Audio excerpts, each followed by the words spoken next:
J'ai tombé sur ma vie, un roman de Marissa Rachel, aux éditions JDH. C'est l'histoire d'un type qui ressemble à son histoire.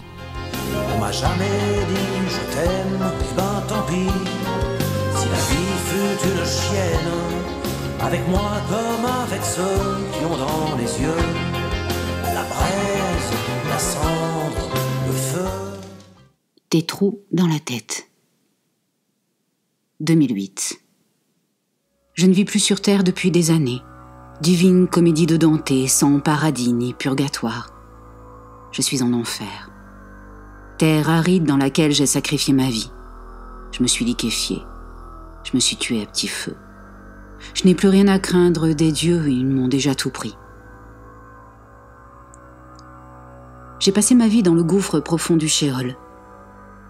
Mon âme terminera son séjour dans les tourments. Peut-être sera-t-elle repêchée, en tout cas, moi, je ne veux pas ressusciter. Je ne suis pas un marginal et encore moins un original. Je suis un homme banal. Beaucoup de personnes vivent comme moi, je le sais, car je les croise tous les jours dans les couloirs ou dans les allées obscures du quartier. Tout le monde meurt. Même ceux qui ne veulent pas mourir. Même ceux que la mort refuse lors de vaines tentatives d'autodestruction. Dès notre venue au monde, nous sommes tous condamnés à mourir. Tout le monde le sait et pourtant, le monde continue d'espérer que la vie ne se terminera jamais. Les gens se tuent à la tâche jour et nuit, ils se plaignent, se morfondent, ils se disent malheureux. Ceux qui parviennent malgré tout à être heureux se cachent, ne disent rien, car le bonheur effraie les avaleurs de cafards.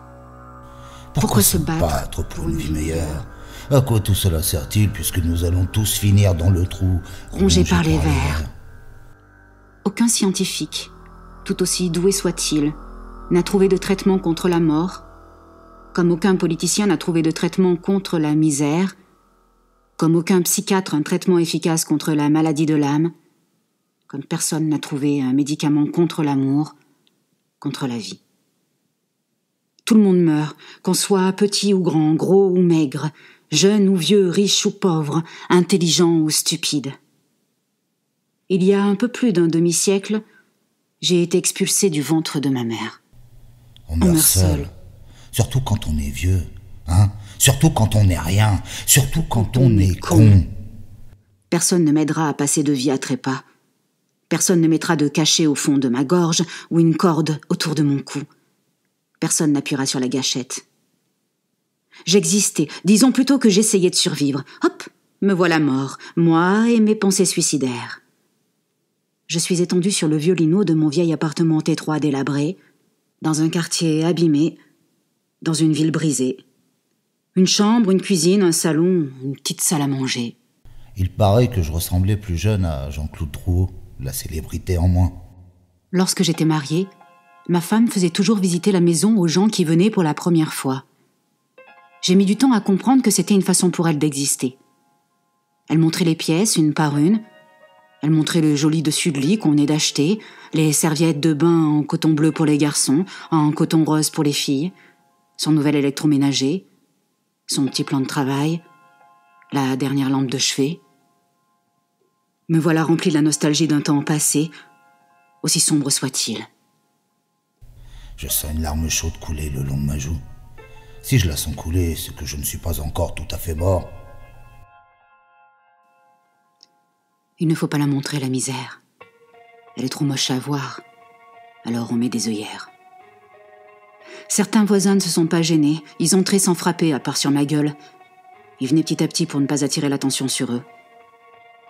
Ils prenaient ce qu'ils avaient à prendre, jusqu'à ce que je n'ai plus rien. Au début, ça fait mal. Après, on prend l'habitude. J'ai appris à ne plus sentir la douleur. J'ai appris à ne plus rien ressentir du tout.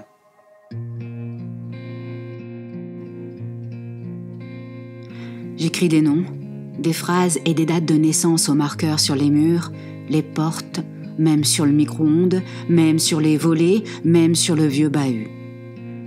Je suis obligée de tout noter, car ma mémoire fout le camp. J'ai la tête vide, ce qui m'empêche pas de souffrir. Je suis allongée, la tête posée sur un tapis gluant à l'odeur métallique. J'ai mal à ma vie. Mon frigo me surplombe, me nargue debout, droit comme un néphélim.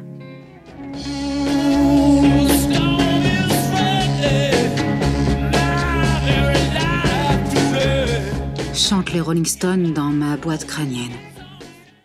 Je ne crois pas l'avoir dit, j'ai une petite fenêtre dans la tête, toujours ouverte et jamais refermée par des médecins spécialisés. Tout s'en échappe. Bientôt, je ne serai qu'une carcasse vide.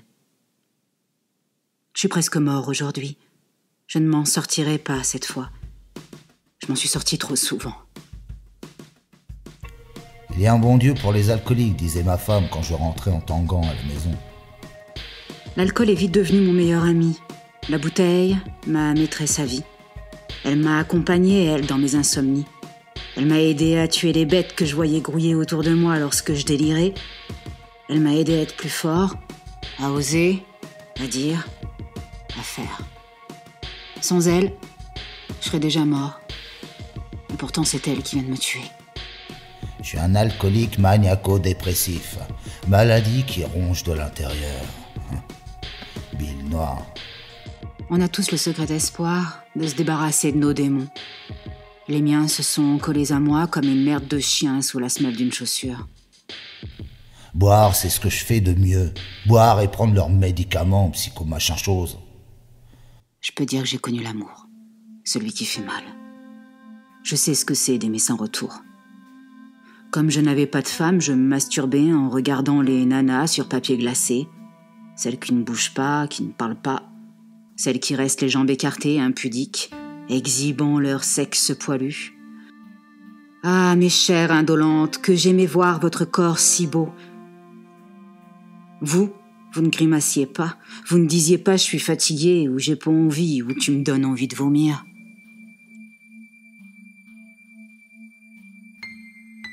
Puis ma maladie a tué ma libido et ma virilité. Mon sexe est devenu aussi ramollo que mon cerveau. Ça fait du mal à l'ego, une queue qui ne se dresse plus. Je n'ai pas froid, je n'ai pas chaud. Je ne parviens pas à bouger. Pierre qui roule continue de hurler. Oh, cette fois, pas de cure de désintoxication, pas d'HP, pas de leçon de morale de la part des proches. Pas besoin que je m'accroche, la fin est proche. Je lâche la corde. Plus besoin de lutter, je suis crevé. Ma vie défile par flash. J'aurais préféré mourir sans être obligé de tout ressasser. Hier, je vivais dans une jolie maison avec un joli portillon. C'est l'histoire d'un type qui ressemble à son histoire.